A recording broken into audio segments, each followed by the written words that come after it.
Emanuel Odiase, welcome back. For those for those people that don't know, you was one of my very, very first conversations that we had all those years ago, and now look, you're here on a Matchroom show once again. Welcome back. Thank you so much. Welcome.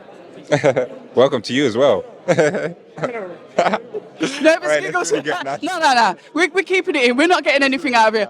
Listen, you've been on the road a little bit. You've had like fights abroad, fights in Germany, fights on Matchroom, then once again on the road again, and now you're back. Yeah. How have you found it, Emmanuel? All those years ago, you was telling me what you wanted to do, turning professional. Yeah. Has it been as easy and as smooth as you thought it would be? You know what? I learned one thing about the game, boxing. Ain't no handouts given. Unless you're Olympic gold medalist or like bronze or silver medalist, there's no handouts. So I got to work hard for everything that I do. I make sure I do. And when I get these opportunities, I need to take advantage of them. So, yeah, I got this great chance to show out and show the people what I can do. And I'm going to grab it with both hands. Talk to us about the training. I know that you're in the camp, obviously, with Ben Whittaker, with Amara Taylor, with Joby Clayton. How has that bond, how's that relationship going with your coach? We know how important that relationship is to have with your coach. Yeah. So how would you say that's going so far throughout your professional career? It's going great. Like this man, Joby Clayton, he's got me to move countries. I moved over to Wolverhampton because of him. Yeah. Obviously, to have people like Benjamin Whittaker, Amara Taylor in the gym is just unbelievable because their boxing style is just great, and I can learn so much from them. And there's great energy in the gym. When you have greatness surrounding you, you can only be great. Yeah. The journey to finding the right professional coach, you're someone that's been around. I remember you were on the road, you were looking for that, I don't know, not that perfect someone, but that person that could work with you. What was it about Joby where you said, you know what, yeah, I'm happy here. This is the right one for me? Yeah, I think I'm so big on energy. So I think with Joby, it's just the energy thing. I just completely love his boxing style, his philosophy, and the energy that he gives out. He's just a positive person, and I always wanted someone positive on my side. So with Joby, I found that. And his style of teaching, his boxing philosophy, it just matches mine.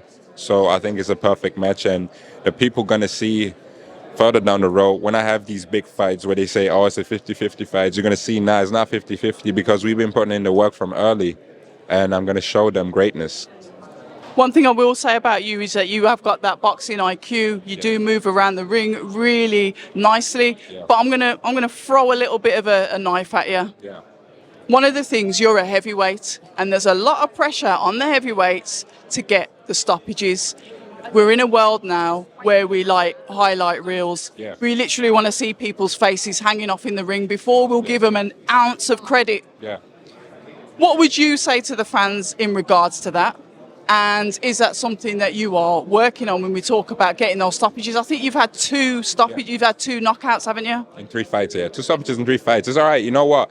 I'm a heavyweight. At the end of the day, this is pro boxing. It's entertainment. People come for knockouts. They want to see blood spilled. So I understand where I'm at. But at the same time, that's not going to make me go stupid, go crazy, go reckless, and risk getting punched up myself. So I know where I'm at. I know what the people want to see. One thing I can say to the fans is try to understand boxing first, for real. Because there's so many people that say, oh, yeah, get knockouts, blah, blah, blah. That's not what boxing's about. There's an art to it. If you can make them miss and make them pay, that's half of the deal already. So I say to the fans, understand what boxing is about, and then you can really, really appreciate good knockouts as well. So there's always a setup to it. You don't just punch somebody and he's falling. That's not how it works. But at the same time, like I said, I know where I'm at. I know what the people expect. So I'm ready. Once I see a chance, once I see a shrink in his armor, I'm going to take him out, 100%.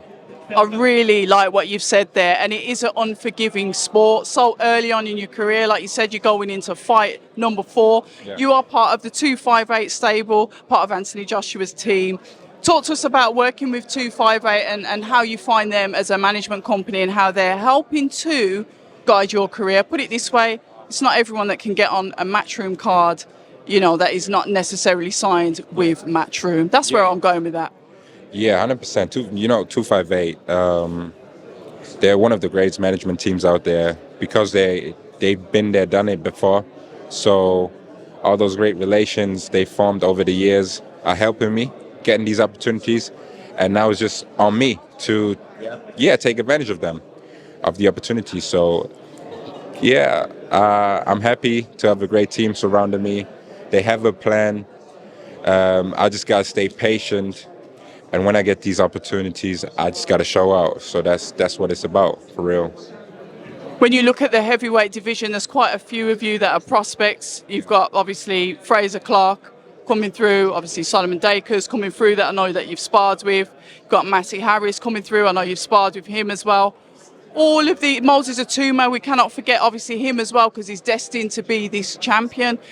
When you look at the landscape of the heavyweights, when would you, I know as a fighter you'd jump in with any of them anyway, however, how do you see yourself like being included in that? I know you've had a lot less fights, but we talk about career progression, we talk about ambition, we talk about wanting to be that guy, that champion. Yeah, like you said before, I'm a boxer, so at the end of the day, I'm fighting anyone. Yeah.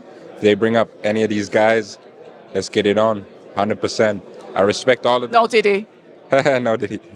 I respect all of them because this boxing sport ain't easy, so I know how much sacrifices they make on a daily basis as well. But at the end of the day, I've got a plan. I'm going to be champion of the world. I said it before. I said it on a press conference. I want to be one of the greatest to ever do it. And if you want to do that, you have to beat everyone they put in front of you. So I'm just excited. I've been mixing it with the top guys. And when you talk about my power, people say, oh, he hasn't knocked out his last opponent at the Matchroom show, blah, blah, blah. I'm saying I've been sparring guys. I've been dropping guys in sparring. If you people only knew, you wouldn't speak. So I'm pretty confident in my power. So it's all good. I like that. And sometimes it's good to come back with a bit of him because, like I said, we're very unforgiving. You've stopped two of your three opponents. It's not like you haven't stopped any. You're very, very green in the game. But us fans, we're so greedy. And like I said, sometimes we can be unforgiving. Yeah. Do you feel that pressure? You know what? I don't feel the pressure like that, but I do understand what this business wants. I do understand from a fan perspective, they want to see knockouts. I do understand the promoter is coming from a fan perspective as well. So he wants to see knockouts as well. And like I said, you got to understand boxing. So you're going to have people that are just going to cover up, jab a couple times, and looking to survive for 6 rounds. That's okay, but that's not how you can break those guys down as well. That's why I got to learn.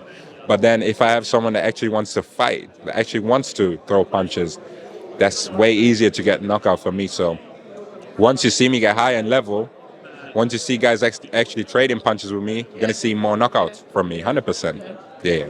We love it. Do you know anything about your opponent on the weekends? Talk to us a little bit about your opponent. And I like to say, let's focus on your opponent's strengths and how you can mold that fight to be your fight, because the person who controls the fight wins the fight. Yeah. So I know that he's a southpaw. Sometimes he switches. He's got 2 wins, 1 loss on his record. The loss was because he dislocated his shoulder. So he ain't really been stopped in the pros. So I got a little test in front of me. But other than that, tricky, southpaw.